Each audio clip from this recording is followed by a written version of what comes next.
ਉਹ 4 ਵਾਰੀ ਦਈਏ ਨਾ ਤੇ ਮੈਨੂੰ ਅਸਰ ਹੋਣਾ ਸ਼ੁਰੂ ਹੁੰਦਾ। ਮੱਝ ਸੌਦਾ ਬੜਾ ਠੰਡਾ ਜੇ।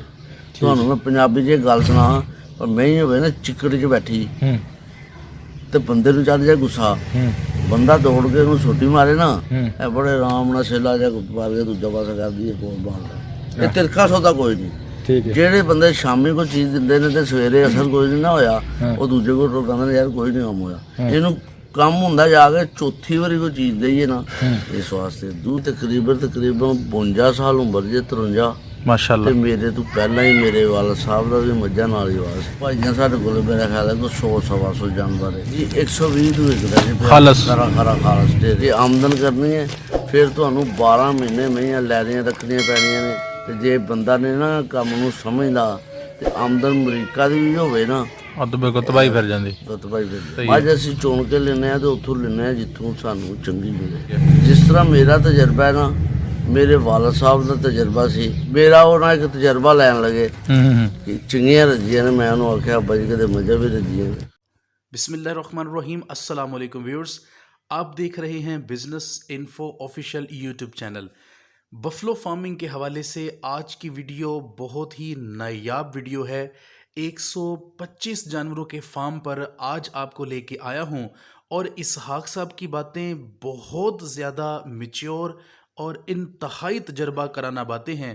मुझे यकीन है कि ऐसी बातें आपने पहले नहीं सुनी होंगी। वीडियो आखिर तक देखिएगा ताकि सारी की सारी मालूमात आपको हासिल हो सके। नाज़रीन, आज की इस वीडियो में देसी इलाज और बिलखसूस बफलो फार्मिंग फिजिबिलिटी के बारे में आपको आगाह किया जाएगा। तो चैनल को करिएगा सब्सक्राइब, साथ में बेल आइकन भी दबा दें ताकि जैसे ही वीडियो अपलोड हो उसका नोटिफिकेशन आपको मिल जाए। तो आए वीडियो शुरू करते हैं। ਅੱਛਾ ਸਰ, ਨਾਂ ਕੀ ਹੈ ਤੁਹਾਡਾ? ਜੀ ਮੇਰਾ ਨਾਮ ਮੁਹੰਮਦ ਇਸਾਕ ਹੈ। ਔਰ ਇਹ ਜਗ੍ਹਾ ਕਿਹੜੀ ਹੈ? ਐਂਡਲਪੁਰਾ। ਐਂਡਲਪੁਰਾ। ਐਂਡਲਪੁਰਾ। ਤੇ ਕਿੰਨੀ ਦੇਰ ਤੋਂ ਤੁਸੀਂ ਮੱਝਾਂ ਦਾ ਕਾਰੋਬਾਰ ਕਰ ਰਹੇ ਹੋ? ਜੀ ਮੇਰੀ ਤਕਰੀਬਨ 52 ਸਾਲ ਉਮਰ ਜੇ 53 ਮਾਸ਼ਾਅੱਲਾ। ਤੇ ਮੇਰੇ ਤੋਂ ਪਹਿਲਾਂ ਹੀ ਮੇਰੇ ਵਾਲਾ ਸਾਹਿਬ ਦਾ ਵੀ ਮੱਝਾਂ ਨਾਲ ਹੀ ਵਾਸ। ਸਹੀ ਹੈ। ਤੇ ਹੁਣ ਤੁਹਾਡੇ ਕੋਲ ਮਾਸ਼ਾਅੱਲਾ ਇਸ ਟਾਈਮ ਕਿੰਨੇ ਜਾਨਵਰ ਨੇ? ਜੀ ਅਸੀਂ 2 ਭਾਈਆਂ, ਸਾਡੇ ਕੋਲ ਮੇਰਾ ਖਿਆਲ ਹੈ ਕੋਈ 100-125 ਜਾਨਵਰ ਹੈ। 100-125 ਜਾਨਵਰ ਹੈ। ਤੇ ਸ਼ਹਿਰ ਦੇ ਵਿੱਚ ਰਹਿ ਕੇ ਤੁਸੀਂ 100-125 ਜਾਨਵਰ ਕਿਸ ਤਰ੍ਹਾਂ ਮੈਨੇਜ ਕਰ ਲੈਂਦੇ ਹੋ? ਜੀ ਸਾਡਾ ਜ਼ਿਆਦਾਤਰ ਦਾਰੋ ਖਿਲਾਫਾ ਜੇ ਤੂੜੀ ਨਾਲ ਤੇ ਮੰਡੇ ਨਾਲ। ਅੱਛਾ। ਪਰਾਲੀ ਅਸੀਂ ਨਹੀਂ ਜੇ ਪਾਉਂਦੇ, ਕਦੇ ਲਿਆਂਦੀ ਹੀ ਨਹੀਂ ਇਸ। ਪਰਾਲੀ ਕਿਉਂ ਨਹੀਂ ਪਾਉਂਦੇ? ਜੀ ਪਰਾਲੀ ਪਾਈਏ ਤੇ ਮਾਲ ਸਾਡਾ ਘਰ ਦਾ ਪੂਰਾ ਨਹੀਂ ਕਰਦਾ, ਸਹੀ ਹੈ। ਦੁੱਧ ਨਹੀਂ ਦਿੰਦਾ, ਦੂਜਾ ਮਾਲ ਕਮਜ਼ੋਰ ਹੋ ਜਾਂਦਾ। ਸਹੀ ਹੈ। ਤੇ ਸ਼ਹਿਰ ਦੇ ਵਿੱਚ ਤੁਸੀਂ ਜਿਹੜਾ ਪੱਠਾ ਹੈ ਉਹ ਤਾਂ ਬਾਹਰੋਂ ਹੀ ਤੁਸੀਂ ਲਿਆਉਂਦੇ ਹੋਵੋਗੇ? ਜੀ ਅਸਾਂ ਜ਼ਮੀਨ ਲਈ ਜੇ ਠੇਕੇ। ਅੱਛਾ, ਠੇਕੇ ਤੇ ਲਈ। ਉੱਥੋਂ ਦਾ। ਤੇ ਤੁਹਾਡੇ 100 ਮੱਝਾਂ ਤੇ ਇੱਕ ਦਿਨ ਦਾ ਕਿੰਨਾ ਕੁ ਪੱਠਾ ਲੱਗ ਜਾਂਦਾ? ਕਿੰਨਾ ਕੁ ਮਾਣ ਤੁਸੀਂ ਲਿਆਉਂਦੇ ਹੋ ਹਰਾ ਚਾਰਾ? ਜੀ ਅਸੀਂ ਫਿਲਹਾਲ ਤੇ ਹਰਾ ਚਾਰਾ ਅਜੇ ਸ਼ੁਰੂ ਨਹੀਂ ਕੀਤਾ। ਸਹੀ ਹੈ। ਤੂੜੀ ਪਾਉਂਦੇ ਜੇ ਅਸੀਂ ਤੇ ਬੰਦਾ ਪਾਉਂਦੇ। ਤੂੜੀ ਵੰਡੇ ਤੇ ਚੱਲਦਾ ਪਿਆ ਕੰਮ। ਤੇ ਦੁੱਧ ਇੱਥੇ ਕਿੰਨੇ ਰੁਪਏ ਤੋਂ ਵਿਕਦਾ ਪਿਆ? ਜੀ 120 ਤੋਂ ਵਿਕਦਾ ਜੀ ਖਾਲਸ। ਹਰਾ ਖਾਲਸ ਦੇ ਰਿਹਾ। ਸਹੀ ਹੈ। ਤੁਸੀਂ ਇਹ ਦੱਸੋ ਕਿ ਤੁਸੀਂ ਆਪਣੇ ਜੀ ਕਿੰਨੇ ਕੰਮ ਕਰਦੇ ਹੋ ਤੇ ਤੁਹਾਨੂੰ ਮੁਲਾਜ਼ਮ ਕਿੰਨੇ ਰੱਖੇ ਨੇ? ਜੀ ਅੱਲਾਹ ਪਾਕ ਫਜ਼ਲ ਕਰੇ ਵੇ 3 ਤੇ 5 8 ਬੇਟੇ ਜੇ ਸਾਡੇ ਤੇ ਇਹ ਕੰਮ ਕਰਦੇ ਜੇ 2 ਅਸੀਂ ਉਹਨਾਂ ਦੇ ਬਾਪ। ਤੇ ਮੁਲਾਜ਼ਮ ਨਹੀਂ ਰੱਖੇ? ਨਹੀਂ, ਇਹ ਸਭ ਕੁਝ ਕਰ। ਜ਼ਿੰਦਾਬਾਦ ਜ਼ਿੰਦਾਬਾਦ। ਤੇ ਜਿਹੜੀਆਂ ਤੁਹਾਡੇ ਮੱਝਾਂ ਨੇ ਇਸ ਟਾਈਮ ਜੀ ਕਿਹੜੀ ਨਸਲ ਦੀਆਂ ਨੇ? ਜੀ ਸਾਡੇ ਕੋਲ ਕਾੜੇ ਦੀਆਂ ਜੇ, ਵਿੱਚ ਨੀਲੀ ਦੀਆਂ ਜੇ। ਅੱਜ ਅਸੀਂ ਚੁਣ ਕੇ ਲੈਂਦੇ ਹਾਂ ਤੇ ਉੱਥੋਂ ਲੈਂਦੇ ਹਾਂ ਜਿੱਥੋਂ ਸਾਨੂੰ ਚੰਗੀ ਮਿਲੇ। ਸਹੀ ਹੋ ਗਿਆ। ਤੁਸੀਂ ਦੱਸਿਆ ਕਿ ਬਚਪਨ 'ਚ ਤੁਸੀਂ ਇਹ ਕਾਰੋਬਾਰ ਕਰ ਰਹੇ ਹੋ, ਕਿੰਨੇ ਕੁ ਸਾਲਾਂ ਬਾਅਦ ਤੁਹਾਨੂੰ ਕੰਮ ਦੀ ਸਹੀ ਸਮਝ ਆ ਗਈ?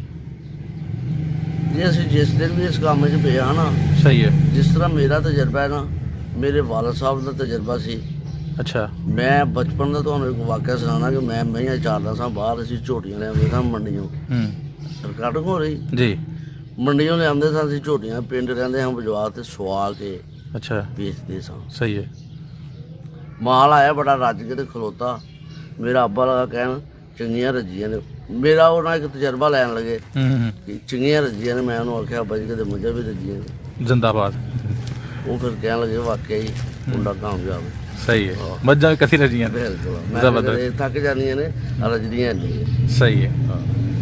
ਤੇ ਤੁਹਾਨੂੰ ਯਾਨੀ ਕਿ ਸ਼ੁਰੂ ਤੋਂ ਤੁਹਾਡੇ ਵਾਲਦ ਸਾਹਿਬ ਦਾ ਤਜਰਬਾ ਤੁਸੀਂ ਸਮਝ ਆ ਗਈ ਸੀ ਕੰਮ ਦੀ? ਜੀ। ਤੇ ਸਰ ਇਸ ਕੰਮ ਦੇ ਵਿੱਚ ਜਿਹੜੇ ਲੋਕਾਂ ਦਾ ਨੁਕਸਾਨ ਹੁੰਦਾ ਜੀ, ਉਹ ਨਾ ਸਮਝ ਹੋਣ ਦੀ ਵਜ੍ਹਾ ਤੋਂ ਹੁੰਦਾ? ਨਾ ਸਮਝ ਹੋਣ ਦੀ ਵਜ੍ਹਾ ਤੋਂ ਹੁੰਦਾ ਤੇ ਫਿਰ ਉਹ ਆਪਣੇ ਕੰਮ ਨੂੰ ਤਰਜੀਹ ਨਹੀਂ ਦਿੰਦੇ। ਤੇ ਜਿਹੜਾ ਬੰਦਾ ਇਸ ਕੰਮ ਨੂੰ ਸਮਝਦਾ ਉਹਦੇ ਵਾਸਤੇ ਇਹ ਕੰਮ ਕਿਹਦਾ ਹੈ? ਬਹੁਤ ਸ਼ਾਨਦਾਰ। ਕਦੀ ਨੁਕਸਾਨ ਨਹੀਂ ਹੋਏਗਾ? ਅੱਲਾਹ ਪਾਕ ਫਜ਼ਲ ਕਰੇ ਕਦੀ ਨਹੀਂ। ਮੱਝ ਨੂੰ ਸੁੰਦਿਆਂ ਹੁੰਦਾ ਗੈਸ। ਠੀਕ ਹੈ।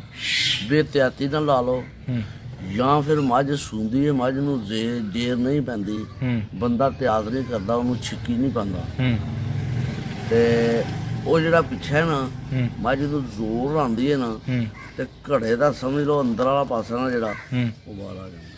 ਠੀਕ ਹੈ ਉਹ ਗੈਸ ਹੋ ਗਿਆ ਨਾ, ਹੂੰ ਉਹਨੂੰ ਆਰਾਮ ਨਾਲ ਤਿਆਤ ਨਾਲ, ਅਗਰ ਸਰਦੀ ਹੈ ਤੇ ਗਰਮ ਪਾਣੀ ਨਾਲ ਸੋਹਣੇ ਨਾਜ਼ੁਕ ਹੱਥਾਂ ਨਾਲ ਸਾਫ਼ ਕਰਕੇ ਹੂੰ ਉਹਨੂੰ ਪਹਿਲਾਂ ਧੋਵੋ, ਥੱਲੇ ਉਹਦੇ ਕੱਪੜਾ ਪਾ ਹੂੰ ਉਹਨੂੰ ਆਰਾਮ ਨਾਲ ਨਾ ਅੰਦਰ ਕਰੋ ਹੂੰ ਤੇ ਰੱਸੀ ਪਾਓ। ਫਿਰ ਕੋਈ ਐਸੀ ਚੀਜ਼ ਲੱਭੋ ਕਿ ਜਿਹਦੇ ਨਾਲ ਆਸਤਾ ਆਸਤਾ ਆਸਤਾ ਉਹਦਾ ਗੈਸ ਨਿਕਲ ਜਾਏ। ਹੂੰ ਮਸਲਨ ਅਸੀਂ ਨਾ ਆਲਿਆਂ ਹਾਰਿਓ ਵੀ ਗੁੜ ਹੂੰ ਆਲਿਆਂ ਗ੍ਰਾਈਂਡਰ ਕਰ ਦਿੰਦੇ ਹਾਂ ਸੁੱਕੀ, ਠੀਕ ਹੈ ਤੇ ਗੰਢੇ ਦਾ ਕਿਲੋ ਪਾ ਲਿਆ, ਹੂੰ ਉਹਨੂੰ ਜਨਾਬ ਕਾੜ ਕੇ ਨਾ ਚੰਗਾ ਕਰਕੇ ਥੱਲੇ ਲਾ ਕੇ ਤੇ ਇੱਕ ਪਾ ਸਰੋਂ ਦਾ ਤੇਲ ਪਾਉਣਾ, ਠੀਕ ਹੈ ਇੱਕ ਪਾ ਅੱਧ ਪਾ ਮਿੱਠਾ ਸੋਡਾ ਪਾਉਂਦੇ ਹਾਂ, ਹੂੰ ਉਹਨੂੰ ਅਸੀਂ ਦਿੰਦੇ ਹਾਂ। ਨਾਲੇ ਉਹ ਮਹੀਂ ਉੱਥੋਂ ਗੈਸ ਖਾਰਜ ਹੋ ਜਾਂਦੀ ਹੈ, ਨਾਲੇ ਉੱਤੋਂ ਮਹੀਂ ਦੀ ਥੋੜ੍ਹੀ ਜਿਹੀ ਗੋਹੇ ਵਾਲੇ ਪਾਸੇ ਵੀ ਕਬਰ ਟੁੱਟ ਜਾਂਦੀ ਹੈ। ਤੇ ਉਹਦਾ ਇਲਾਜ ਬਹੁਤਾ ਇਹ ਹੈ, ਮੈਨੂੰ ਛਿੱਕੀ ਬਾਹਰ ਇਹਦੇ ਤੇ ਇਲਾਜ ਹੋ ਗਿਆ ਜੀ। ਤੇ ਅਸੀਂ ਕੀ ਦਈਏ ਤੁਹਾਨੂੰ ਨਿਕਲੇ ਹੀ ਨਾ ਪਿੱਛਾ ਰੂਟੀਨ ਚ ਮੱਝ ਦੇ ਕੀ ਰੱਖੀ ਪਤਾ ਵੀ ਆ ਪਿੱਛੇ ਆ ਰਹੀ ਹੈ ਜਨਾਬ ਮੈਂ ਸੂਣ ਲੱਗਿਆ, ਹੂੰ ਮਾਲਕ ਧਿਆਨ ਰੱਖੇ, ਹੂੰ ਪਰ ਸੂਣ ਤੋਂ ਪਹਿਲਾਂ ਮੈਂ ਇਹਨੂੰ ਠੰਡ ਨਾ ਲੱਗੇ। ਹੂੰ ਇਹ ਜ਼ਿਆਦਾ ਤੇ ਬਣਾ ਬਣਦਾ ਜੇ ਇਸ ਤਰ੍ਹਾਂ ਪਿੱਛੇ ਦਾ ਕਿ ਮੈਂ ਜਿਹਨੂੰ ਸੁੰਦੀ ਹੈ ਨਾ, ਹਾਂ ਮੱਝ ਨੂੰ ਠੰਡ ਲੱਗ ਜਾਂਦੀ ਹੈ, ਠੀਕ ਹੈ ਭਾਵੇਂ ਮੌਸਮ ਜਿਹੜਾ ਮਰਜ਼ੀ ਹੋਵੇ, ਹੂੰ ਮੈਂ ਗਰਮ ਹੋਣੀ ਚਾਹੀਦੀ। ਠੀਕ ਹੈ ਮੈਂ ਅੱਗੇ ਆਪੇ ਹੈ ਹੀ ਠੰਡੀ ਹੈ, ਠੀਕ ਹੈ ਤੇ ਉਹਦੇ ਕੋਲੇ ਮਾਲਕ ਹੋਵੇ, ਉਹਨੂੰ ਤਿਆਰ ਨਾਲ ਸਵਾਏ ਹੂੰ ਤੇ ਅੱਲਾ ਖੈਰ ਕਰੇ ਤੇ ਪਿੱਛਾ ਨਹੀਂ ਨਹੀਂ ਮਾਸ਼ਾ ਕਈ ਲੋਕਾਂ ਦੇ ਜਾਨਵਰਾਂ ਨੂੰ ਹੋ ਜਾਂਦਾ ਹੈ ਸਾੜੂ ਜਾਂ ਚੰਦਰੀ। ਜੀ। ਕਿਹੜੀਆਂ ਚੀਜ਼ਾਂ ਮੱਝ ਨੂੰ ਦਿੰਦੇ ਰਹੀਏ ਤੇ ਸਾੜੂ ਚੰਦਰੀ ਨਹੀਂ ਹੁੰਦਾ, ਕਿਉਂਕਿ ਇਹ ਇਹ- ਕੀਮਤੀ ਜਾਨਵਰ ਜ਼ਾਇਆ ਕਰਨ ਦਾ ਬਾਇਸ ਬਣ ਰਹੀ ਹੈ ਚੀਜ਼। ਇਹ ਬਿਮਾਰੀ ਹੈ ਨਾ ਜਿਹੜੀ ਹੂੰ। ਸਾੜੂ ਦੀ, ਹੂੰ ਇਹ ਜ਼ਿਆਦਾਤਰ ਨਾ ਵੰਡੇ ਤੋਂ ਪੈ ਸਕਦੀ ਹੈ। ਹੂੰ ਜਿਹੜੀ ਮੈਂ ਕੋੜੀ ਖਾਲ ਘੱਟ ਖਾਂਦੀ ਹੈ ਨਾ, ਹੂੰ ਉਹਨੂੰ ਸਾੜੂ ਪੈ ਜਾਂਦਾ। ਸਾੜੂ ਦੋ ਤਿੰਨ ਕਿਸਮ ਦਾ ਹੁੰਦਾ ਹੈ। ਹੂੰ ਇੱਕ ਤਾਂ ਥਣਾ 'ਚੋਂ ਖੂਨ ਆਉਂਦਾ ਹੈ, ਹੂੰ ਇੱਕ ਥਣਾ 'ਚੋਂ ਚਿੱਟਾ ਹੀ ਦੁੱਧ ਛਿੱਛਰੇ ਬਣ ਕੇ ਨਾ ਹੂੰ ਉਹ ਆਉਂਦਾ ਹੈ। ਇਹਦੇ ਵਾਸਤੇ ਅਸੀਂ ਇੰਝ ਕੰਮ ਕਰਨੇ ਆ ਭਈ ਮੈਨੂੰ ਮਿਰਚਾਂ ਇਸਤੇਮਾਲ ਕਰਨੇ ਆ। ਅਗਰ ਮੱਝ ਨੂੰ ਖੂਨ ਆਉਂਦਾ ਨਾ ਦੁੱਧ 'ਚ, ਤੇ ਮਿਰਚ ਤੇ ਸਰੋਂ ਦਾ ਤੇਲ ਹੂੰ ਤੇ ਜਾਂ ਫਿਰ ਮਿਰਚ ਸਾਬਤ ਲੈ ਕੇ ਨਾ, ਕਿਉਂ ਅੱਜ ਕੱਲ੍ਹ ਪੀਸੀ ਵਿੱਚ ਤੇ ਤੁਹਾਨੂੰ ਪਤਾ ਬਹੁਤ ਹੀ ਕੁਛ ਹੈ, ਹੂੰ ਸਾਬਤ ਮਿਰਚ ਹੋਵੇ, ਹਰੀ ਨਹੀਂ ਸੁਰਾ ਸੁਰੋ, ਠੀਕ ਹੈ ਉਹ ਜਨਾਬ ਅੱਧ ਪਾ ਮਿਰਚਾਂ ਕਾੜੀਆਂ, 3-4 ਕਿਲੋ ਪਾਣੀ ਪਾ ਕੇ ਹੂੰ ਉਹਨੂੰ ਥੱਲੇ ਲਾ ਕੇ ਉਹਦੇ 'ਚ ਦੇਸੀ ਘਿਓ ਪਾ ਲਓ, ਡਾਲਡਾ ਪਾ ਲਓ, ਤੇਲ ਪਾ ਲਓ, 1.5 ਪਾ ਹੂੰ ਲਓ, ਉਹ ਦਿਓ ਹੂੰ 3-4 ਦਿਨ 5 ਦਿਨ।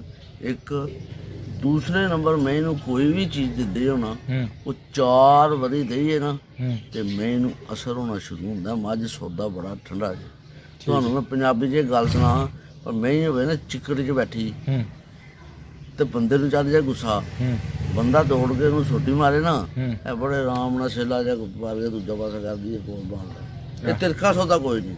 ਠੀਕ ਹੈ ਜਿਹੜੇ ਬੰਦੇ ਸ਼ਾਮੀ ਕੋਈ ਚੀਜ਼ ਦਿੰਦੇ ਨੇ ਤੇ ਸਵੇਰੇ ਅਸਰ ਕੋਈ ਨਹੀਂ ਨਾ ਹੋਇਆ, ਹਾਂ। ਉਹ ਦੂਜੇ ਕੋਲ ਕਹਿੰਦੇ ਨੇ ਯਾਰ ਕੋਈ ਨਹੀਂ ਕੰਮ ਹੋਇਆ। ਹਾਂ। ਇਹਨੂੰ ਕੰਮ ਹੁੰਦਾ ਜਾ ਕੇ ਚੌਥੀ ਵਾਰੀ ਕੋਈ ਚੀਜ਼ ਦੇਈਏ ਨਾ, ਹੂੰ ਇਸ ਵਾਸਤੇ। ਦੂਸਰੇ ਨੰਬਰ ਇਹ ਹੈ, ਹੂੰ ਲੈਰੀ ਮੈਂ ਇਹ ਵੰਡਾ ਖਾਂਦੀ ਹੈ। ਹੂੰ ਤਿਆਤ ਹੈ ਨਾ ਜਿਹੜੀ, ਹੂੰ ਅਦਰਕ, ਹੂੰ ਗੰਢਾ, ਹੂੰ ਪੁਦੀਨਾ, ਹੂੰ ਲੂਣ, ਹੂੰ ਹਰੀਆਂ ਮਿਰਚਾਂ, ਹੂੰ ਜਵੈਣ, ਇਸ ਤਰ੍ਹਾਂ ਦਾ ਕੋਈ ਪਾ ਮਸਾਲਾ ਬਣਾ ਕੇ ਨਾ, ਹੂੰ ਤੇ 5-4 ਮਹੀਨਿਆਂ ਨੂੰ ਪਾ ਦੂਸਰੇ ਦਿਨ ਤੀਸਰੇ ਦਿਨ ਰੋਜ਼ ਦਿੰਦੇ ਰਹੋ ਤੇ ਮੈਨੂੰ ਅੱਲਾ ਪਾਕ ਫਜ਼ਲ ਕਰੇ, ਕੁਛ ਨਹੀਂ ਹੁੰਦਾ।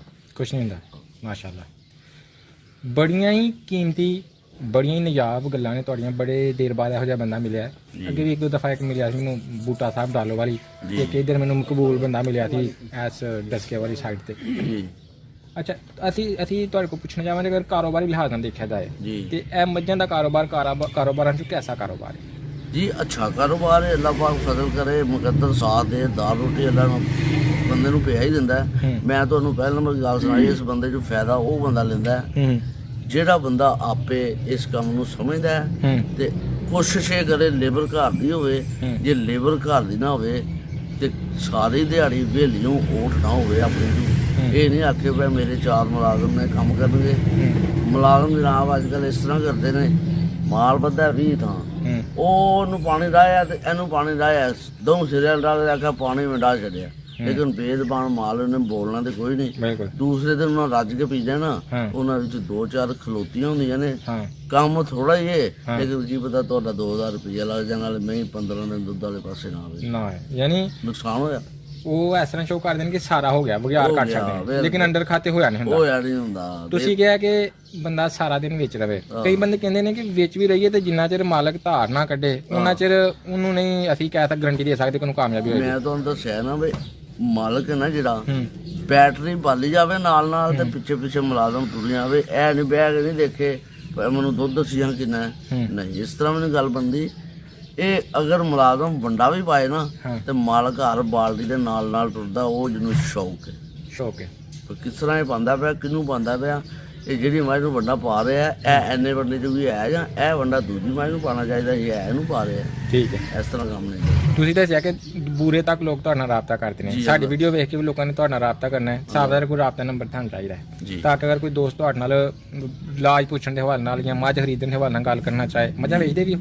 ਜੀ ਮੱਝਾਂ ਵੇਚਦੇ ਵੀ ਹੋ? ਨਹੀਂ, ਵਪਾਰ ਕਰਦੇ ਹੋ ਕਿ ਨਹੀਂ, ਨਹੀਂ, ਵਪਾਰ ਨਹੀਂ ਕਰਦੇ, ਕਰਦੇ ਲੇਕਿਨ ਘਰ ਇਲਾਜ ਦੱਸ ਦੋਗੇ? ਹਾਂ ਬਿਲਕੁਲ ਕੋਈ ਰਾਬਤਾ ਨੰਬਰ ਦੱਸ ਦਿਓ ਜੀ। ਮੇਰਾ ਨੰਬਰ ਜੀ 0344 ਜੀ। 6346 ਅੱਛਾ 199 ਠੀਕ ਹੈ। 7